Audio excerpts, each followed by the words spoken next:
Welcome, listeners. I have with me Mr. D.K. Hari, a researcher on ancient wisdom of India. Recently, he also made an address at Madras University on Mayan Calendar. In all the social media, rumors are going on whether 21st December is a good day or a bad day, or the world will collapse on the day. So we have invited him to be on this show. Welcome, Mr. Hari, for a Pod Universal show. Thank you. It's a pleasure to be on the show. Sir, what is the Mayan calendar? Whether it is an Indian or a foreign? It is both Indian and it is Central American. The calendar is a concept that exists with different civilizations. The English word calendar itself comes from the Sanskrit word Kala Antar.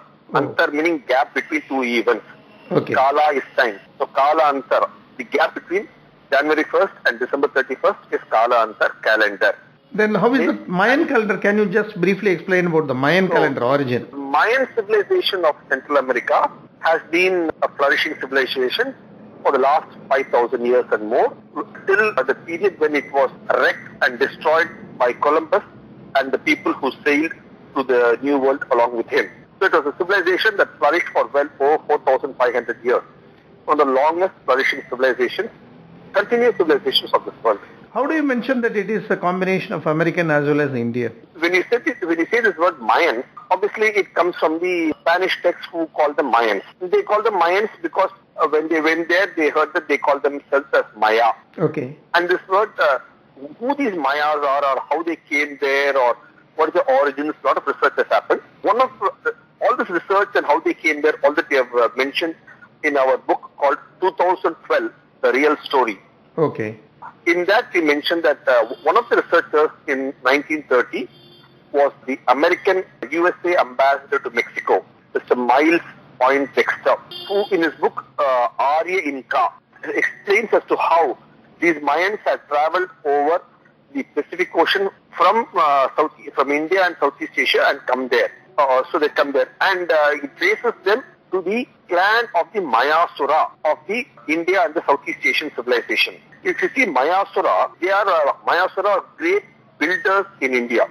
For example, the father-in-law of Ravana, who built the capital city for Lanka, is a Mayasura. The person who built Dwaraka Nagara for Krishna is a Mayasura, descendant of Mayasura. The person who built the Indrasabha at Indraprastha for the Pandava, which was so beautiful that Duryodhana became so jealous, was, as the name itself calls it as Maya Sabha, built by a Mayasura. And the bridge from India to Lanka, what is now known as Ramasetu, which was then called by Rama himself as Nalasetu, was built by a Mayasura. So all the huge structures all over the ancient India have all been built by the Mayasura clan. I've traced all this in this book, 2012, The Real Story, where we say that how it was these people, they were great builders, not just builders of buildings or temples or such great cities, they also built pyramids. This is why in Central Asia, in Central America, in the Mexico City, even the pyramids were built by all the Central American pyramids have been built by the Mayans. So they were great builders by tradition. And not only they were the great builders of pyramids in Central America, which are actually much bigger than the Egyptian pyramids, they're also equally famous. Huge pyramids, all built about 4,000, 5,000 years back. So the same Mayasura clan. You mean the Mayans are from Indian origin? Yes. And when they are builders, they also knew how to build big ships. And building these big ships, they traversed over the seas. Okay? They're builders, basically. Builders of ships, builders of buildings, builders of pyramids, builders of bridges. So they're metallurgists, woodwork, metallurgy, stonework, different varieties of builders. Temple builders, pyramid builders, huge builders. That's why the Mayan civilization was so beautifully built. Coming back to our Mayan calendar, now recently a lot of rumors are floating around world over, not only in India, world over, that 21st December 2012 is the last day for the year. They are also quoting Mayan's calendar. What do you feel about that? See, every civilization that's so developed obviously has a calendar. And calendar is not just of a day of a week, of a month, of a year, but also of long counts. We also have the Kali Yuga calendar or the Dwapara Yuga calendar or the calendar for a century or for a millennia. They're different calendars. Modern civilization has got Gregorian calendar for a century, for a millennium, like that. Similarly, the Mayans also had their annual calendar and as well had their long count calendar. One of the long count calendars of the Mayan civilization was identified by a person named Frederick Peterson in his book, where he mentions that an earlier researcher, William Thompson, finds records of such a calendar from ancient records. And he says that in that research work that this calendar ends on 21st December 2012. So immediately when they say the calendar ends, there are enough doomsday people all over the world. They say, oh, so doomsday specialists there are. So they are all doomsday sayers. Like soothsayers, they are doomsday sayers. So they immediately jump at it and say the calendar ends, so the world ends. What they don't realize is the calendar is a period of time. As I said, Kala Antar, calendar. So one calendar ends. Then we have a calendar on our wall for the year 2011. It ends, then we put up a new calendar for 2012. And the calendar for 2012 ends, we put up a new calendar for 2013. But each period of time, Kala Antar, has specific value, have got utilities, have got characteristics, have got perspectives. Like that every Kala Antar calendar has got its perspectives. That is what we need to understand.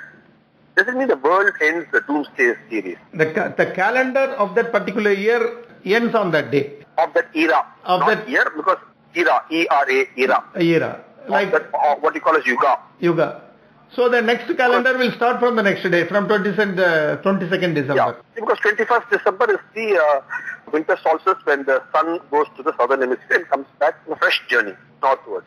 So that's why it was, the Mayans knew it and fixed that date. How this rumor got spread? See, somebody made a film on this, a Hollywood film, showing how the world is going to end in 2012. So somebody picked up the story, they made a film, and then that again created all the doomsday people. So there are enough doomsday people floating around with doomsday theories. They come up. So to explain all this scientifically and properly, understand it without fear, which is why we wrote the book 2012, The Real Story, calling it the real story of 2012, so that people will know the truth and not be swayed away.